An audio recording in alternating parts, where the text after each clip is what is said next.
Hi friends, இன்றைக்கி நம்ம வீடியோவில் என்ன பார்க்க போகிறோன்னா ஃப்ரிட்ஜை சுத்தம் பண்ணுற வீடியோ தாங்க பார்க்க போகிறோம். வீடியோவை ஸ்கிப் பண்ணாமல் பாருங்கள். ஃப்ரீசரில் நிறைய பேருக்கு பனி மூட்டை மாதிரி நிறைய அந்த மாதிரி பனி அப்படி மூட்டை மாதிரி இருக்குங்க அந்த ஃப்ரீசருக்குள்ளே. சில நேரங்களில் அந்த ஃப்ரிட்ஜில் டொக்கு டொக்கு அப்படின்னு ஒரு சவுண்டு வர கேட்கும். அது என்ன காரணம் அப்படின்னா, அந்த ஃப்ரீசருக்குள்ளே அப்படி மேலே கட்டி கட்டியாக பனி மூட்டை மாதிரி இருக்கும். அப்படி இருக்கும்போது நம்ம ஃப்ரிட்ஜை மாதத்தில் ஒரு 3 டைம் அந்த மாதிரி க்ளீன் பண்ணிடலாங்க. நம்ம என்ன தான் ஃப்ரிட்ஜை ஆஃப் பண்ணி போட்டாலும் ஒரு 3 மணி நேரம் 4 மணி நேரம் ஆஃப் பண்ணி போட்டாலும் நமக்கு ஃப்ரிட்ஜுக்கு அடியில் இருக்கிற அந்த பனிக்கட்டி கீழே விழாது. இப்போ நம்ம என்ன பண்ணணும்னா, வெந்நீரை நல்லா சூடாக வச்சுக்கிட்டு, ரொம்ப சூடாக இல்லாமல் வெது வெதுன்னு இருக்கிறப்போ ஒரு நல்ல காட்டன் துணி எடுத்துக்கணுங்க. அந்த வெந்நியை முக்கிட்டு கொஞ்சமாக பொடி உப்பை வச்சுட்டு அந்த கட்டி இருக்கிற பனிமூட்டை இருக்கிற இடத்துல நம்ம வச்சு விட்டுருலாங்க. ஒரு 5 நிமிஷத்தில் எல்லாமே நமக்கு விழுந்து கிடச்சிரும்.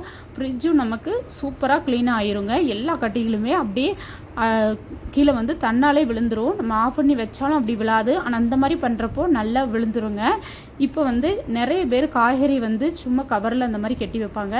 அப்படி கட்டி வைக்காமல் நமக்கு 3 வாரம் இருக்கிற காய்கறி எக்ஸ்ட்ரா 1 வாரம் நமக்கு அப்படி நல்லா ஃப்ரெஷ்ஷாக கிடைக்குங்க. இந்த மாதிரி பாக்ஸில் நம்ம போட்டு வைக்கும்போது தக்காளி பழமாக இருக்கட்டும், இல்லை கேரட்டு, எந்த பொருளாக இருக்கட்டுங்க, அந்த மாதிரி நம்ம பாக்ஸில் போட்டு அடைச்சி வைக்கிறதுனால ஒரு 3 வாரம் நமக்கு கிடைக்கிற அந்த ஃப்ரெஷ்ஷான காய்கறி எக்ஸ்ட்ரா ஒரு வாரம் தாக்கு பிடிக்குங்க. இந்த மாதிரி பச்சை மிளகா, தக்காளி பழம், கேரட்டு எல்லாமே இந்த மாதிரி டப்பாவில் வச்சு நம்ம ஸ்டோர் பண்ணி வச்சோம் அப்படின்னா நமக்கு நல்ல யூஸ்ஃபுல்லாக இருக்குங்க. ஃப்ரிட்ஜ்லேயும் நமக்கு ஸ்மெல் எதுவுமே எடுக்காது.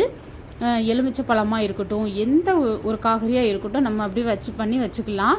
இப்போ கத்தரிக்காய், வெண்டைக்காய் அந்த மாதிரி நம்ம டப்பா இல்லைனாலும் பிரச்சனை இல்லைங்க. நம்ம கொத்தமல்லி இலை இந்த மாதிரி எதுவாக இருந்தாலும் பரவாயில்லைங்க. நம்ம கவரில் இந்த மாதிரி கட்டி வச்சுக்கலாம்.